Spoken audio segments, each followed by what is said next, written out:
और अब बात जेएनयू में देश विरोधी नारेबाजी की करेंगे, जिसमें आज तक के पास यूनिवर्सिटी की पूरी जांच रिपोर्ट है, जिसमें पूरी घटना को सिलसिलेवार तरीके से बताया गया है और इसमें यह भी कहा गया है कि कन्हैया दोषी नहीं है। जबकि रिपोर्ट की पहली लाइन से ही बात साफ है कि उमर खालिद पूरे आयोजन का न सिर्फ मास्टरमाइंड है, बल्कि उसने सब कुछ जानते हुए भी नियमों को तोड़ा है और काव्य पाठ की आड़ में देश विरोधी आयोजन किया गया। साथ ही इसमें पहली बार यह माना गया कि देश विरोधी नारेबाजी में नकाबपोश लोगों के साथ एक जेएनयू का छात्र मुजीब गट्टू भी शामिल था।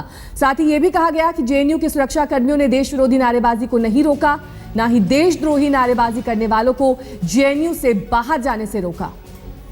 10 बड़ी बातें जो इस रिपोर्ट में कही गई हैं वो हम आपको दिखा दें। उमर खालिद ने ही किया 9 फरवरी के कार्यक्रम का आयोजन।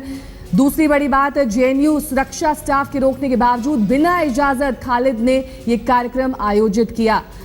3 बजे ही रजिस्ट्रार के दफ्तर में सौरभ शर्मा ने इवेंट के पोस्टर दिखाकर यूनिवर्सिटी प्रशासन को आगाह किया था। उसके बाद आपको बता दें कि सिलसिलेवार तरीके से इस रिपोर्ट में यह कहा गया है कि कार्यक्रम में पाकिस्तान जिंदाबाद समेत कई शर्मनाक और देशद्रोही नारे लगाए गए। साथ ही इस रिपोर्ट में यह कहा गया कि जेएनयू छात्र उमर खालिद, आशुतोष और अनिर्बान ने बैठक में भाषण दिए थे। भाषणबाजी के बाद मार्च में कन्हैया भी पहुंचा था, यानी कि इन तमाम छात्रों का जिक्र इस रिपोर्ट में किया गया है। जेएनयू सुरक्षा स्टाफ के मुताबिक नारे लगाने वालों में कई नकाबपोश बाहरी लोग शामिल हुए। और ज्यादा जानकारी के साथ रोशनी ठोकने हमारी संवाददाता इस वक्त हमारे साथ जुड़ गई हैं। रोशनी, अब तो अनिर्बान और उमर खालिद के खिलाफ मामला और ज्यादा पुख्ता हो जाता है, क्योंकि रिपोर्ट में साफ उनका नाम लिया गया है और कहा गया है कि उन्होंने ही लगाए थे देश विरोधी नारे। जी बिल्कुल, रिपोर्ट ये साफ तौर पर कहती है कि उमर और अनिर्बान आयोजकों में शामिल थे और जो बाहरी लोगों का कैंपस में प्रवेश है उसमें भी उमर और अनिर्बान के हाथ होने की पुष्टि कम से कम इस रिपोर्ट से हो जाती है।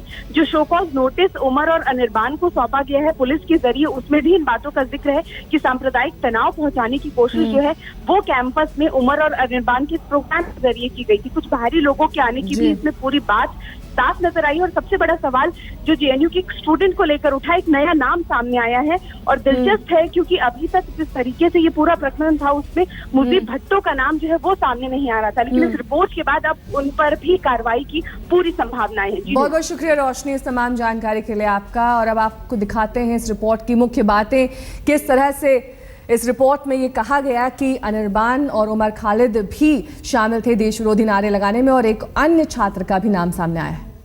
और अब अगली खबर का रुख करेंगे। देहरादून में घोड़े पर विधायक की बेरहमी की तस्वीरें सामने आई हैं। विधानसभा घेराव के कार्यक्रम में घुड़सवार पुलिस के रोकने पर बीजेपी विधायक गणेश जोशी इतना भड़क गए कि घोड़े पर लाठियों से हमला। पैसे वाले बाबू मेरा बजट बना दो, पैसे वाले बाबू मेरा बजट बना दो, बजट बना दो, बजट बना दो, पैसे वाले मेरा बजट तू बना